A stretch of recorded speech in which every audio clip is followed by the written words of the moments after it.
आमाल की इस्लाह करम से कर दे। अल्हम्दुलिल्लाह रब्बिल आलमीन वस्सलातु वस्सलामु अला सय्यिदिल मुरसलीन अम्मा बअद फ़अऊज़ु बिल्लाहि मिनश शैतानिर रजीम बिस्मिल्लाहिर रहमानिर रहीम। पढ़िए अस्सलातु वस्सलामु अलैका या रसूलल्लाह व अला आलिका व अस्हाबिका या हबीबल्लाह। अस्सलातु वस्सलामु अलैका या नबियल्लाह व अला आलिका व अस्हाबिका या नूरल्लाह। निसार तेरी चहल पहल पर हजारों ईदें रबीउल अव्वल, निसार तेरी चहल पहल पर हजारों ईदें रबीउल अव्वल, सिवाय इबलीस के जहां में सभी तो खुशियां मना रहे हैं। जिस तरफ देखिए इस महीने में नबी पाक का चर्चा बुलंद हो रहा है। कौन सी मार्केट है, कौन सा मोहल्ला है, कौन सी मस्जिद है, आशिकान रसूल जहां मौजूद हैं वो नबी पाक का जिक्र कर रहे हैं, उनकी आमद की खुशियां मना रहे हैं। अल्लाह उन सबको खुशियां अता फरमाए जो नबी पाक की आमद की खुशियां मना रहे हैं। अल्लाह उन सबके गमों को दूर फरमाए। दुरूद पाक पढ़ने के बेशुमार फजाइल व बरक़ात हैं। मुस्तफ़ा जाने रहमत शम्अ बज़्म हिदायत सल्लल्लाहु तआला अलैहि वसल्लम का फरमाने आलिशान है, जो शख्स सुबह शाम मुझ पर 10-10 मरतबा दुरूद पाक पढ़ेगा, बरोज़े क़यामत उसे मेरी शफ़ाअत पहुंच कर रहेगी। अब कितना छोटा सा काम है, 10 बार दुरूद पाक पढ़ने में कितनी देर लगती है और इनाम कितना बड़ा है। दुनिया का दस्तूर ये कि काम ज्यादा करो तो मजदूरी ज्यादा मिलती है, काम थोड़ा करो तो मजदूरी भी थोड़ी मिलती है। मगर मेरे रब की रहमत के उसूल निराले हैं। मेरे रब की रहमत चाहती है कि बंदा चाहे थोड़ा काम करे मगर उसकी बख्शिश कर दी जाए। देखे ना, जिक्र और अज़कार की जो जबान से नेकियां करने का मामला है ना, ये बड़ा बड़ा आसान मामला है। जरा मिलकर कहिए सुभान अल्लाह, अब कहिए अल्हम्दुलिल्लाह, अब कहिए अल्लाहु अकबर। हम अपनी जगह से हिले भी नहीं, हमारा पसीना भी नहीं निकला, हमारा कोई टाइम भी नहीं लगा। मेरा ख्याल है मुश्किल से 30 सेकंड लगे, मगर उन 30 सेकंड में आपको अंदाजा है आपने क्या अर्न कर लिया है, आपने क्या कमा लिया है। इस वक्त हम सब मिलकर भी अपने पास जितनी भी रकम है, पैसे हैं, वेल्थ है, सब शामिल कर लें, मगर फिर भी हम जन्नत में दरख्त नहीं खरीद सकते। Nobody have power to buy tree in heaven। ठीक है ना, हम पैसे जमा करके डिफेंस में प्लॉट तो खरीद सकते हैं, इस्लामाबाद में कोई प्रॉपर्टी खरीद सकते हैं, लंदन में कोई प्रॉपर्टी खरीद सकते हैं, मगर पूरी दुनिया में कोई ऐसा नहीं जिसके पास ये इख्तियार हो कि वो जन्नत की प्रॉपर्टी खरीद ले। मगर मेरे नबी के सच्चे वादे हैं, जो एक बार सुभान अल्लाह कहे उसके लिए जन्नत में दरख्त लगा दिया जाता है, एक बार अल्हम्दुलिल्लाह कहे जन्नत में दरख्त लग जाता है, एक बार अल्लाहु अकबर कहे जन्नत में दरख्त लग जाता है। तो दुरूद पाक हो, जिक्रुल्लाह हो, ये बड़ा कमाल का काम है। और बगैर एफर्ट, बस आप बैठे बैठे पढ़ते रहें, चलते चलते पढ़ते रहें और नेकियां कमाते रहें। मगर फिर भी शैतान ये आसान नेकी हमें करने नहीं देता। वो मोबाइल हाथ में है तो घंटों निकल जाएंगे, दोस्तों में गपशप में घंटों निकल जाएंगे, लेकिन जबान पर जिक्र दुरूद आने नहीं देता। आप खुद अपने आप से सवाल करें ना, अब तो रबीउल अव्वल का महीना है, सुबह से लेकर शाम तक कितने दुरूद पढ़े आपने? अपने आप से पूछता रहे इंसान। कितने दिन हो गए कि आपने 100 बार कलमा पाक पढ़ा हो? कितने दिन हो गए कि आपने एक पूरी तस्बीह जो है अल्लाह के जिक्र की? जो पढ़ते हैं माशाल्लाह नमाज, चले वो नमाज के बाद तस्बीह पढ़ते होंगे, लेकिन अगर मैं चोट करने के लिए, ताकि थोड़ा सा कहते ना दुनियावी मिसाल दे के बाद समझ ज्यादा जल्दी आ जाती है, कि अगर आज हम ये ऐलान कर दें कि भाई 3 दिन की स्कीम है, जो जितने दुरूद पाक पढ़ेगा उसे उतने 1000 रुपए मिलेंगे। अब सच बताएं कितने पढ़ लेंगे? बंदा कहेगा मोबाइल भी बंद, जॉब से भी छुट्टी, 3 दिन में कम से कम लाख दुरूद पाक पढ़ लेने, पता नहीं कितने करोड़ रुपए बन जाएंगे। मुझे एक बात बताओ यार, दुनिया के पैसे की कोई वैल्यू है जन्नत की नेमतों के आगे, रब की रहमतों के आगे? तो प्लीज ये जिंदगी को गनीमत जाने, इन सांसों को गनीमत जाने, और जितना हो सके अपनी जबान से अल्लाह और उसके रसूल का जिक्र करते रहा करें, दुरूद पाक पढ़ते रहा करें। आइए मिलकर मोहब्बत के साथ बावाज़ बुलंद दुरूद पाक पढ़ लीजिए। सल्लु अलल हबीब सल्लल्लाहु तआला अला मुहम्मद सल्लल्लाहु अलैहि वसल्लम। मेरे प्यारे इस्लामी भाइयों, नबी पाक अलैहिस्सलातु वस्सलाम की जात वो कमाल की जात है, जिसकी हर डायमेंशन, जिसका हर पहलू ही निराला है। अल्लाह ने ऐसा बनाया अपने हबीब को, ऐसा बाकमाल बनाया कि ना उससे पहले ऐसा बनाया ना उसके बाद ऐसा बनाया।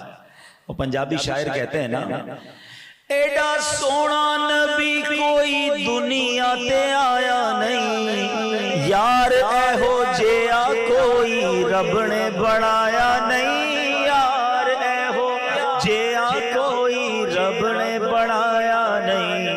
दीद मेरे नबी दिए रब दा नजारा, कसम खुदा दी मैनू सब नालों प्यारा। दीद मेरे नबी की दीद एक्चुअली जो कहा गया रब का नजारा, अल्लाह की कुदरत का नजारा। जब किसी तस्वीर को बंदा देखता है तो कहता है इसका मुसव्विर कैसा होगा, इसको बनाने वाला कैसा होगा। जब हबीब की शान देखते हैं तो बंदा सोचता है इस हबीब को बनाने वाला रब कैसा होगा। अल्लाह की कुदरत का मज़हर है नबी पाक, each and every aspect of his life. आप नबी पाक की जिंदगी का कोई भी पहलू उठा लें, वो हर पहलू में बाकमाल है। ऐब तो दूर की बात है, गुमाने नक्स भी वहां पर नहीं है। इमेजिनेशन भी कोई नहीं कर सकता कि नबी पाक जो है उसमें माद अल्लाह किसी किस्म का कोई ऐब होगा। सैयदी आला हज़रत लिखते हैं ना, वो कमाल हुस्न हुजूर है कि गुमाने नक्स जहां नहीं। नक्स तो दूर की बात है, गुमाने नक्श भी नहीं है। यही फूल खार से दूर है, यही शम्मा है कि धुआं नहीं। क्या प्यारी एग्जाम्पल के जरिए समझाया कि दुनिया में बहुत सारी नेमतें हैं, मगर हर नेमत के साथ कोई ना कोई आजमाइश भी होती है। अब मिसाल के तौर पे फूल, गुलाब बहुत अच्छा लगता है, मगर साथ कांटा मजा नहीं देता। कांटा होता है ना गुलाब के फूल के साथ, जो कली होगी उसमें कांटा भी होता है। शमा बहुत प्यारी खूबसूरत लगती है, कैंडल जब जलती है तो माहौल अच्छा बना देती है, मगर उसमें से धुआं निकलता है, वो मजा नहीं देता। सैयदी आला हज़रत समझा रहे हैं कि यही फूल खार से दूर है। आका फूल तो है मगर कांटा कोई नहीं है। यही शम्मा है कि धुआं नहीं, ये शम्मा तो है मगर धुआं नहीं। तो सुभान अल्लाह, नबी पाक के तमाम ही मामलात बड़े शानदार, मगर आज जिस जिंदगी के पहलू पर मैंने चंद मदनी फूल पेश करने हैं, वो हमारी इस लाइफ के लिए बहुत जरूरी है। देखें, एक है हम जश्न विलादत मनाते हैं, बहुत अच्छी बात है, मगर मकसद विलादत भी हमें पता होना चाहिए। नबी पाक अलैहिस्सलाम को इस दुनिया में भेजा किस लिए गया? खुद नबी पाक अलैहिस्सलाम एक जगह फरमाते हैं, बुइस्तु लिउतम्मिमा हुस्नल अखलाक, यानी मुझे अखलाक के हुस्न खूबी को मुकम्मल करने के लिए भेजा गया। आए हाय, कैसा इखलाक था कि कुरान फरमाता है, व इन्नका लअला खुलुकिन अज़ीम, बेशक तुम यकीनन अजीम अखलाक पर हो। यानी नबी पाक अलैहिस्सलाम के अखलाक की कुरान मिसाल दे रहा है, और गोया हमें रोल मॉडल बताया जा रहा है कि लाइफ गुजारनी है तो सरवर कायनात अलैहिस्सलाम के तरीके पर गुजारनी है। नबी पाक ने कारोबार भी किया, आका ने शादी भी फरमाई, आपकी फैमिली भी थी, सिर्फ पहाड़ों में या गारों में जिंदगी नहीं गुजारी, यानी जिंदगी के वो सारे काम किए जो मैं और आप कर रहे हैं। आपके यहाँ औलाद भी हुई, आपने अपने बच्चों की शादी भी की, आपने ट्रैवल भी किया, आपके दोस्त भी थे, आपके साथी भी थे, आप लीड भी कर रहे थे, आप जनाब कमांड भी कर रहे थे, आपने जिहाद भी किया, आपने दूसरे मुल्कों से ताल्लुकात भी बनाए। अल्लाह अकबर, ये तमाम काम हमारे लिए रहनुमाई हैं। अगर कोई बाप चाहता है मैं बेहतरीन बाप बन जाऊं, वो नबी पाक की सीरत को पढ़े। अगर कोई दोस्त चाहता है कि मैं बेहतरीन दोस्त बन जाऊं, वो नबी पाक की सहाबा के साथ जो एटीट्यूड था उसको समझे। अगर कोई बिजनेसमैन चाहता है कि मैं अच्छी तिजारत करूं, वो सरवर कायनात अलैहिस्सलाम की तिजारत को देखे। अल्लाह अकबर, जिंदगी का कौन सा पहलू है जो हमारे लिए रहनुमाई नहीं रखता? मैं आपको दो वाकयात सुनाता हूं जो आज हमारी जिंदगी में बड़ा फ्रस्ट्रेशन का माहौल है, और जनाब बड़ा जिसको कहें कि कोई टॉलरेंट करने के लिए तैयार ही नहीं है। हर बंदा रेडी टू फाइट है, ना किसी में सब्र है, ना कोई किसी से प्यारी और मोहब्बत वाली बात करने के लिए तैयार है। आओ मैं बताता हूँ, जिस नबी का मिलाद मनाने आए हो, उस नबी का अखलाक कैसा था, मेरे आका का अंदाज कैसा था। मामला कुछ यूं था, एक शख्स थे जो यहूदियों के उस जमाने में आलिम थे, ज़ैद बिन साना, बाद में ये मुसलमान हो गए रज़ी अल्लाह ताला, बाद में तो सहाबी बन गए, यहूदी आलिम थे। एक बार नबी पाक अलैहिस्सलाम से कुछ खजूरें उन्होंने खरीदी और खजूरें देने की मुद्दत में अभी 2 या 3 दिन बाकी थे, बिजनेस डील थी और टाइम तय हो गया कि इतने दिनों बाद नबी पाक उन्हें खजूरें दे देंगे। अभी 2-3 दिन बाकी थे कमिटमेंट पूरा होने में, तो उन्होंने मस्जिद में नबी पाक अलैहिस्सलाम की चादर को पकड़ा पब्लिक के सामने और बड़ी तेज नजरों के साथ, बड़ी बुलंद आवाज के साथ कहा, ए मोहम्मद सल्लल्लाहु ताला अलैहि वसल्लम, तुम अब्दुल मुत्तलिब की सारी औलाद का यही तरीका है कि तुम लोग हमेशा हुकूक अदा करने में देर लगाया करते हो और टाल मटोल करना ये तुम लोगों की आदत बन चुकी है। प्यारे आका से इस तरह बात, सहाबा मौजूद हैं, मस्जिद नबवी शरीफ का माहौल है। अब हजरत अमीरुल मोमिनीन उमर फारूक आजम रज़ी अल्लाह तआला अन्हु, आपका जलाल, आपकी नबी पाक से मोहब्बत, आप तो खड़े हो गए ना कि नबी पाक से ये कौन इस तरह बात कर रहा है। बड़ी तेज नजरों से आपने उन्हें घूरा और कहा, ए अल्लाह के दुश्मन, अगर नबी पाक का अदब ना होता अभी तलवार से तेरे सर को कलम कर देता। अल्लाह अकबर। अब नबी पाक का एटीट्यूड क्या है, जरा तसव्वुर करो, मैं कहीं या आप कहीं जा रहे हो, हमारे 4-5 दोस्त या हमारे बॉडीगार्ड हमारे साथ हों और कोई हमारे साथ बदतमीजी करे। अब हम क्या करते हैं कि जनाब इतने सारे लोग हमारे साथ हैं, इसको तो सीधा सबक सिखाना है। नबी ये पाक के साथ उमर फारूक भी हैं, दीगर सहाबा भी हैं, मस्जिद भी आप ही की है, ये बंदा भी गैर मुसलमान था, मगर नबी ये पाक ने क्या किया ये समझो। आका अलैहिस्सलाम ने उमर से कहा, हज़रत उमर रज़ी अल्लाह तआला से, ए उमर तुम ये क्या कह रहे हो, तुम्हें तो चाहिए था कि मुझे अदाए हक की तरगीब देते, मुझे ये कहते कि हुजूर इसकी खजूरें दे दे और इसको नरमी के साथ बात करने का समझाते कि तुम नरमी से बात करो, और नबी पाक फरमाते तुम मुझे कहते कि प्यारे आका आप इसका हक अदा कर दें। अल्लाह अकबर। अब नबी पाक ने हजरत उमर से क्या कहा कि इसको इसके हक के बराबर खजूरें दे दो और थोड़ी खजूरें ज्यादा भी दे दो। हजरत उमर कहते हैं एक तो बदतमीजी की, अच्छा ठीक है, अब इसकी जितनी खजूरें निकलती उतनी ही देना, एक्स्ट्रा किस चीज की देनी है। नबी पाक अलैहिस्सलाम ने फरमाया चूंकि तुमने टेढ़ी, अच्छा अब नबी पाक ने इनकी तरबियत तो फरमा दी कि इसलिए देनी है कि तुमने उसको बड़ी टेढ़ी नजरों से देखा था, गुस्से से देखा था, उसका दिल टूट गया होगा, थोड़ी खजूरें ज्यादा दे दो ताकि उसका दिल जो है वो तुमसे बहल जाए, उसका दिल साफ हो जाए। हजरत उमर उसके पास जाकर खजूरें लेकर गए। अच्छा यहाँ एक बड़ी बारीक सी बात है, नबी पाक खुद भी खजूरें दे सकते थे, किसी और के जरिए भी भिजा सकते थे, मगर सहाबा की तरबियत का अंदाज क्या है कि जिस सहाबी को ज्यादा जलाल आया उसी सहाबी के जरिए खजूरें भिजवाई और कहा थोड़ी ज्यादा भी दो ताकि तरबियत हो जाए। हजरत उमर जाते हैं, ज़ैद बिन साना से कहते हैं तुम्हारी खजूरें ले लो और ये तुम्हारे लिए कुछ और खजूरें भी नबी पाक ने भिजवाई हैं। कहते ज्यादा क्यों भिजवाई हैं? कहा मेरे आका ने फरमाया मैंने तुमको बड़े गुस्से से देखा था, तुम्हारे सामने मेरी आवाज बुलंद हो गई थी, तुम्हारी दिल जोई के लिए कुछ खजूरें ज्यादा भिजवाई हैं। अल्लाह अकबर। अब ज़ैद बिन साना ने क्या कहा, उमर तो मुझे पहचानते हो मैं कौन हूं? कौन हो? कहा मैं ज़ैद बिन साना हूं। कहा तुम वही हो जो यहूदियों के बहुत बड़ा आलिम है? कहा मैं वही हूं। कहा तुम्हें तमीज नहीं है कि अल्लाह के नबी से बात कैसे करते हैं? इतनी तुमने बुलंद आवाज से बात की, इतना मिस एटीट्यूड तुमने किया। अब सुनो ज़ैद बिन साना क्या कहता है।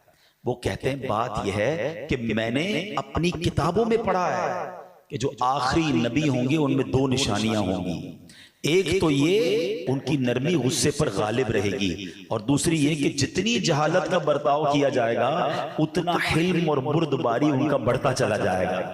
ऐ उमर मुझे टेस्ट लेना था, मुझे पता था कि बड़ों से इस तरह बात नहीं की जाती, मगर मुझे चेक करना था कि जो हमारी आसमानी किताबों में आखिरी नबी की निशानियां हैं ये निशानियां इनमें मौजूद हैं कि नहीं। ऐ उमर मैंने पहचान लिया है ये अल्लाह के आखिरी नबी, ये सच्चे नबी हैं। उमर सुनो मैं बहुत मालदार आदमी हूं और मैंने अपना आधा माल नबी पाक के कदमों में कुर्बान कर दिया, इस्लाम के लिए वक्फ करता हूं और मैं कलमा पढ़ता हूं और गवाही देता हूं कि अल्लाह के सिवा कोई माबूद नहीं और मुहम्मदुर रसूलुल्लाह अल्लाह के रसूल हैं।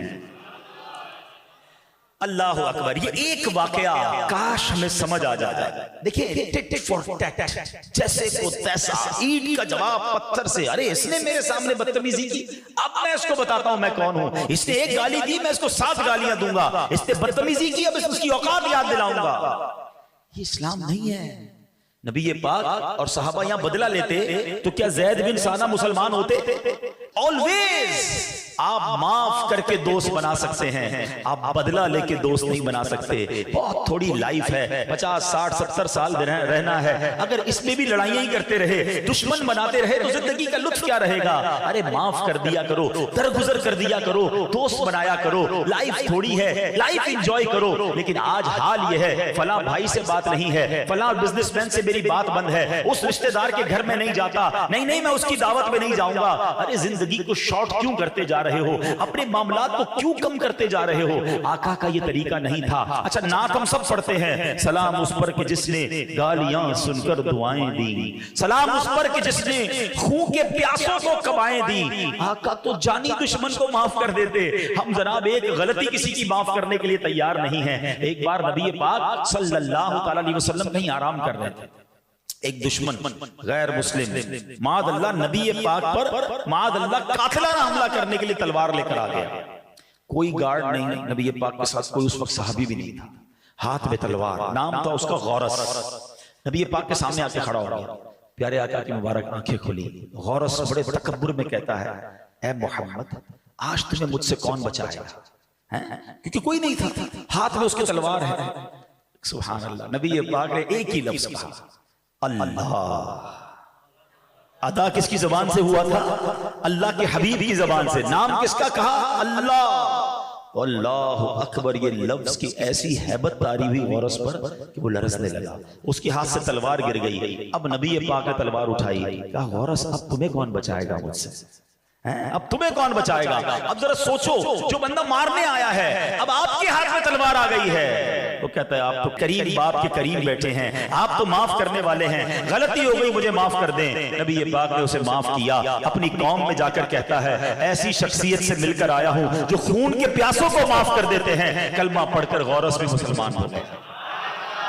इस्लाम की तारीख भरी हुई है। Whenever you see, इस्लाम ये मिसकंसेप्शन है इस्लाम के बारे में कि इस्लाम तलवार के जोर पे फैला है। नहीं जनाब, इस्लाम जो है वो माफी से फैला, दरगुजर से फैला, इस्लाम मोहब्बतों से फैला है। फतेह मक्का क्या था?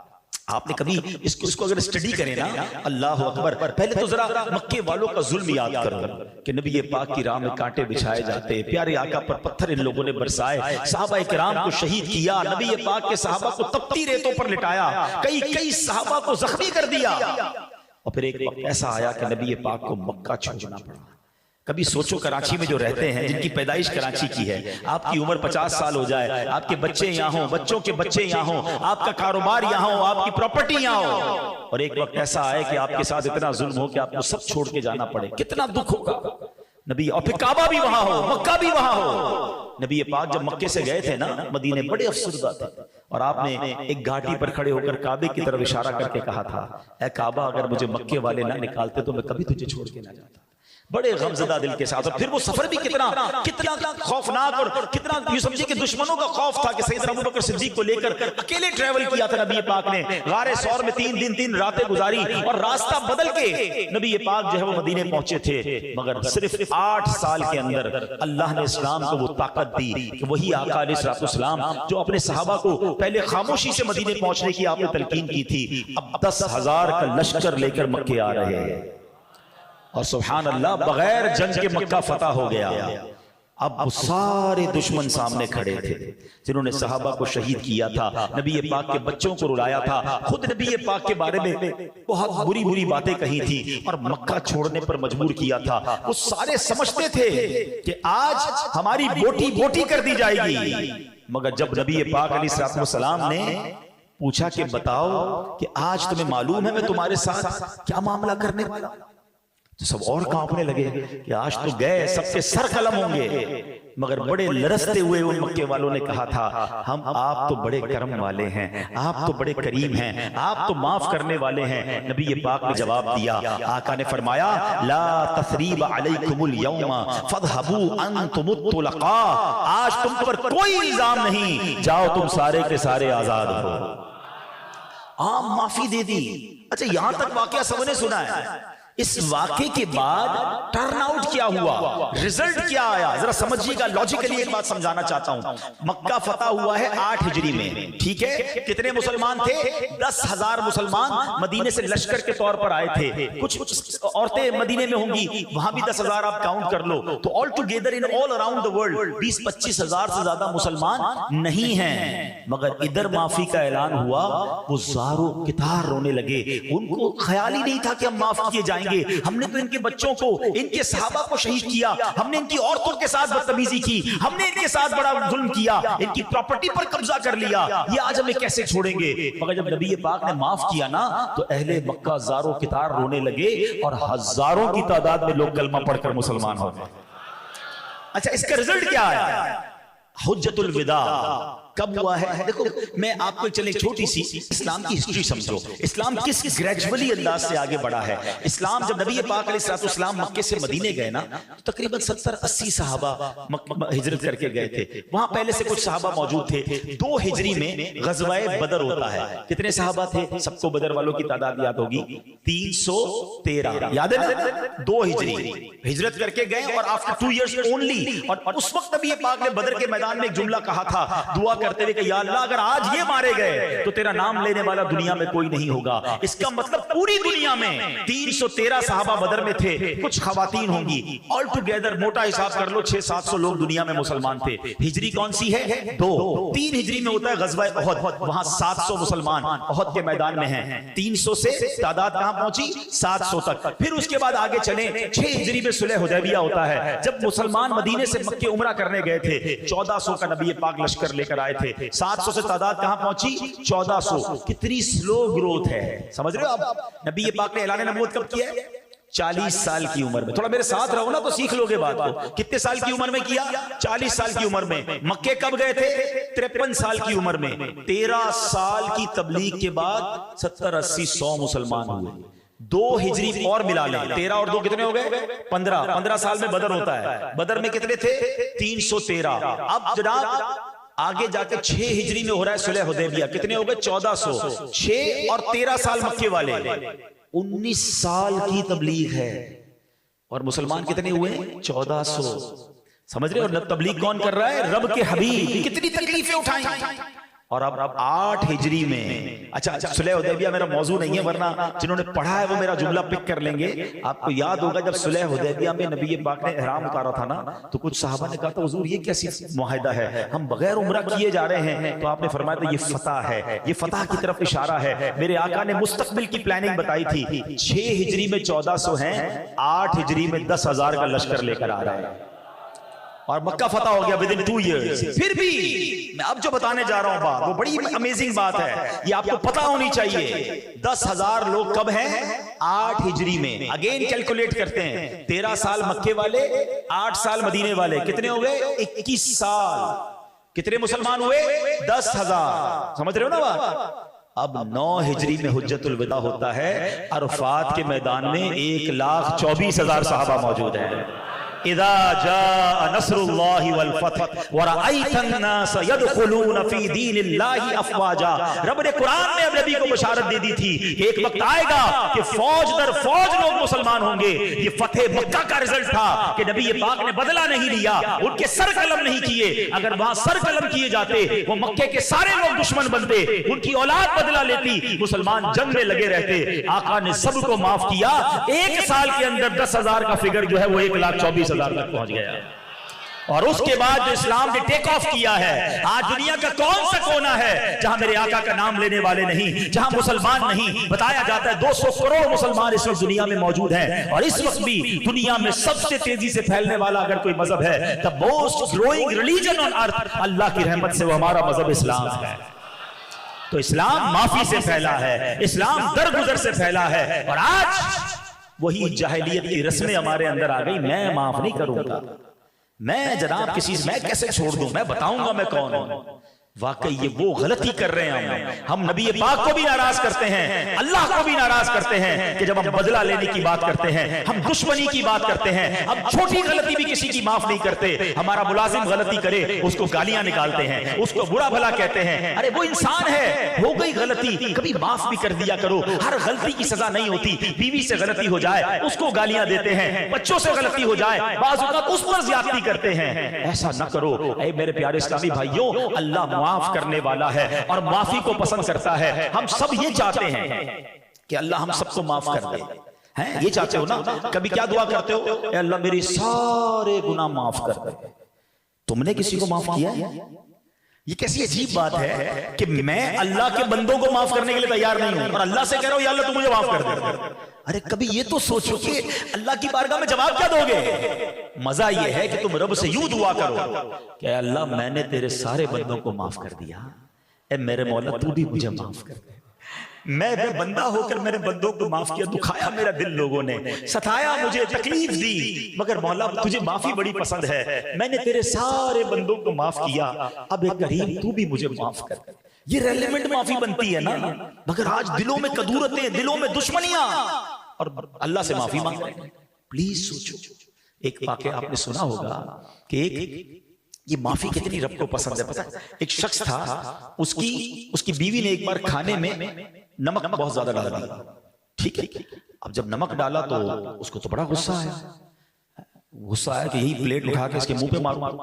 हो सकता है यहाँ भी ऐसे शेरे बब्बर बैठे होंगे, ये करते रहते होंगे। बेचारी ने कभी खाना में नमक ज्यादा डाल दिया तो चाय ठंडी ले आई तो ठंडा पानी नहीं लाया तो निकाल के गाली दे दी, उसको बुरा भला कह के। यार इंसान से शादी की, कंप्यूटर से शादी की, हो जाती है गलती, वो भी इंसान है। अच्छा बाज़ औक़ात हम समझते हैं भाई मेरे मुंह में जो आया मैंने बोल देना, मार्केट में नुकसान हुआ बीवी की खैर नहीं। अरे उसमें उसका क्या कसूर है? तुम्हारा मूड ऑफ है तो जाके उसी पे गुस्सा उतारना है। एक बात याद रखना, मैं बड़ी बड़ी गहरी बात कहने जा रहा हूँ, शायद बहुत सारे लोगों के लिए अजीब बात होगी, और अल्लाह सलामत रखे मेरे पीरो मुर्शिद को, अमीर अहले सुन्नत को, क्या तरबियत फरमाते हैं। देखा करो उनके मदनी मुज़ाकरे मदनी चैनल पर। एक बार आपने मदनी मुज़ाकरे में फरमाया कि अगर शौहर अपनी बीवी से ज्यादती करता है तो उसको अपनी बीवी से माफी मांगनी पड़ेगी। बाप अपने बेटे से अगर ज्यादती करता है, बेटे को तो कहा जाता है बाप का हक मानो, अच्छी बात है, मगर बाप को भी ये इजाजत नहीं है कि वो बेटे पर जुल्म करे, उसको बेटे से माफी मांगनी पड़ेगी। और आगे बढ़कर फरमाया अगर पीर मुरीद से ज्यादती करेगा तो पीर को भी मुरीद से माफी मांगनी पड़ेगी। हुकूकुल इबाद का मामला नॉर्मल नहीं है। अच्छा अब अजीब सी बात लग रही है कि पीर मुरीद से माफी मांगे। हमने देखा है अमीर अहले सुन्नत को कि अपने मुरीदीन से कह रहे थे बेटा बुरा लग गया हो तो माफ कर देना, मैंने ये कह दिया था। मैंने क्यों करते हैं वो ऐसा?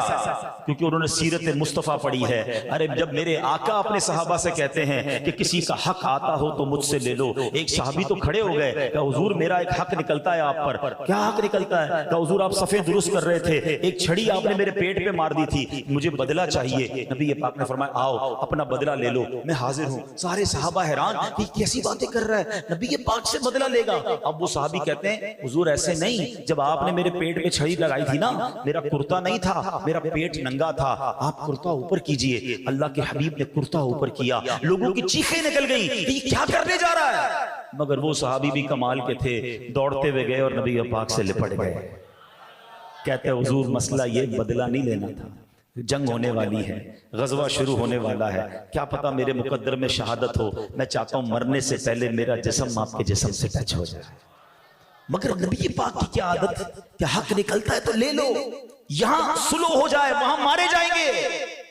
मगर इधर तो किसी को फिक्र ही नहीं, लड़ने झगड़ने के लिए तैयार है, दुश्मनियां पाल के रखी।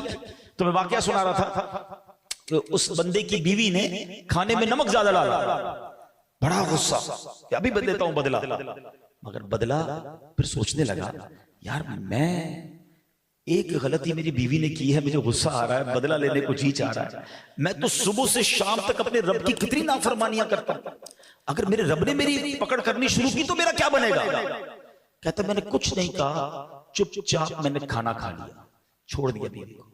मरने के बाद मुझे बताया गया कि उस दिन जो तूने बंदा होकर मेरी बंदी को माफ किया था, मैं तो सबसे बड़ा माफ करने वाला हूं, जा मैंने तेरे सारे गुनाहों को माफ कर दिया।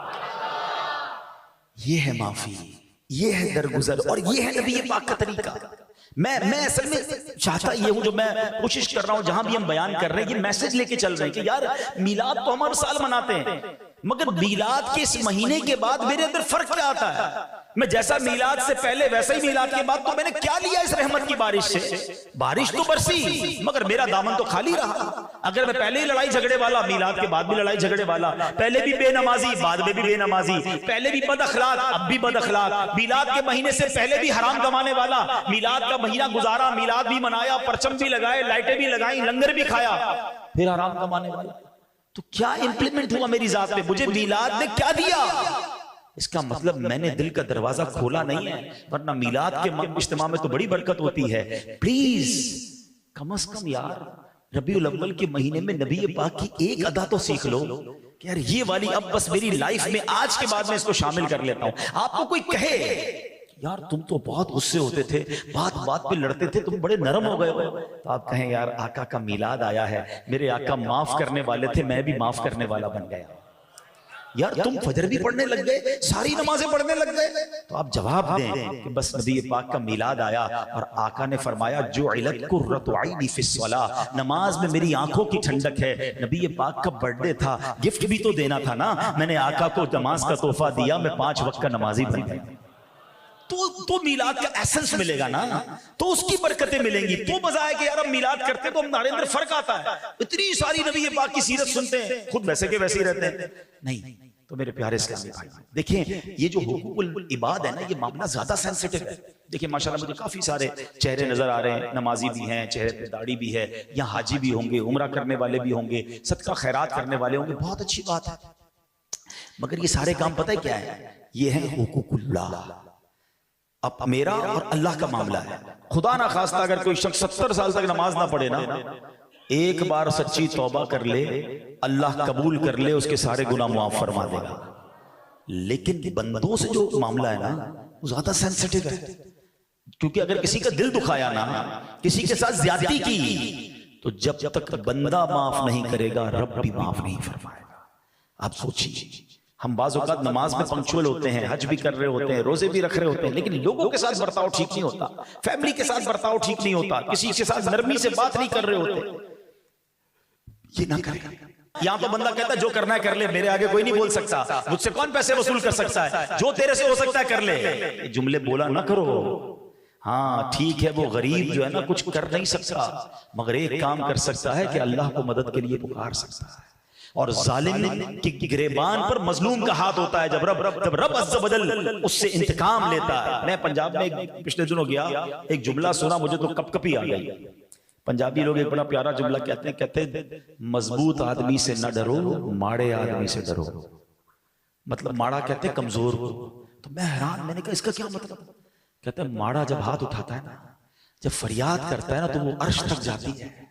जब कोई किसी कमजोर को दबाता है ना, तो फिर उसके साथ रब की ताकत और रब की कुदरत होती है। तो ये ना कहो किसी को कि तुम मेरा कुछ नहीं कर सकते, वो बहुत कुछ कर सकता है। जिंदगी में एक फार्मूला याद रखना, दुआएं लेना, हाय मत लेना। अगर आपको फील हो ना कभी जिंदगी में यार चलता कारोबार डिस्टर्ब हो रहा है, बड़ी अच्छी सेहत थी, गड़बड़ हो रही है, फैमिली में बड़ा प्यार था, लड़ाई झगड़े शुरू हो गए, तो चेक करो किसी की हाय तो नहीं लेनी। क्योंकि तंग करोगे ना किसी को और उसने अल्लाह को पुकार दिया, तो फिर उसकी लाठी बेआवाज है, फिर तबाह बर्बाद होने में जालिम को देर नहीं लगती। प्लीज ट्राई टू अंडरस्टैंड हुकूकुल इबाद, ये बड़ा सेंसिटिव मामला है। दुनिया में किसी का दिल अगर दुखा दिया है, किसी का माल आपके पास आ गया है, किसी की प्रॉपर्टी आपके पास है, या कोई भी हक है, इधर माफ करवा लो, इधर दे दो उसे, कयामत के दिन तो मारे जाएंगे, पकड़े जाएंगे। तो आज मैंने नबी पाक की जो माफी और दरगुजर के आपको वाकयात सुनाए, ऐ मीलाद मनाने वालों अपनी जात में माफी और दरगुजर ले आओ। फिर देखो जब आप बंदों को माफ करने लगोगे ना, बंदों को माफ करके फिर रब से कहोगे ना कि या अल्लाह मैंने बंदा होकर तेरे बंदों को माफ कर दिया, ऐ मेरे करीम तू भी मुझे माफ कर दे, फिर वो रब करीम भी हमें माफ फरमाएगा। अल्लाह करे कि आज के इस बयान की बरकत से हमारे अंदर जो ये गुस्सा, फ्रस्ट्रेशन, इंतकाम की आग जलती रहती है, हर किसी किसी से बदला लेना है, छोड़ना नहीं है। नहीं मेरे भाई, ये इस्लाम नहीं है। मेरा भाई है, मेरे आका का उम्मती है, कलमा पढ़ने वाला है, यार इंसान है, हो गई गलती, उससे माफ कर दो। अब पता है बाज़ औक़ात एक गुस्सा, एक बदले की वजह से भाई भाई दूर बैठे हुए हैं, भाई बहन के घर नहीं जा रहा, बहन भाई के घर नहीं आ रही, अरे बल्कि मियां बीवी में सिर्फ ये झगड़ा है कि वो माफी मांगे तो मैं घर जाऊंगी, और शौहर कहता है वो माफी मांगे तो वो मैं उसको घर पे लेकर आऊंगा। अच्छा, दोनों एक दूसरे को याद भी बड़ा कर रहे हैं, मगर एक बीच की सॉरी है जो करने के लिए दोनों में से कोई तैयार नहीं। अरे तुम आगे बढ़ जाओ, तुम माफी मांग लो। हमारी मेमनी में एक बड़ा प्यारा जुमला बोला जाता है कि जो नमियों वो अल्लाह के गमियों, आप झुक जाओ, आप माफी मांग लो और आप दोस्ती कर लो, इंशाअल्लाह इसकी बरकत आपको मिलेगी। माफी मांगने से कोई छोटा नहीं होता, माफ कर दो, दरगुजर करो, अल्लाह तुम्हें मुआफ फरमाएगा। अल्हम्दुलिल्लाह, ऐसी प्यारी बातें दावत इस्लामी के माहौल में सिखाई जाती हैं। आप इस माहौल से वाबस्ता रहें और मदनी चैनल अगर देखते रहेंगे तो इस तरह के मजीद प्रोग्राम सुनेंगे तो हमारे अंदर भी इंशाअल्लाह फर्क आना शुरू हो जाएगा। दावत इस्लामी का मरकज फैजान मदीना पुरानी सब्जी मंडी के पास जेल चौरंगी से जो आगे जाते हैं, हर जुमेरात प्रोग्राम होता है, सैटरडे प्रोग्राम होता है, कभी कभी वक्त निकाल कर वहां भी आया करें। सल्लू अलल हबीब।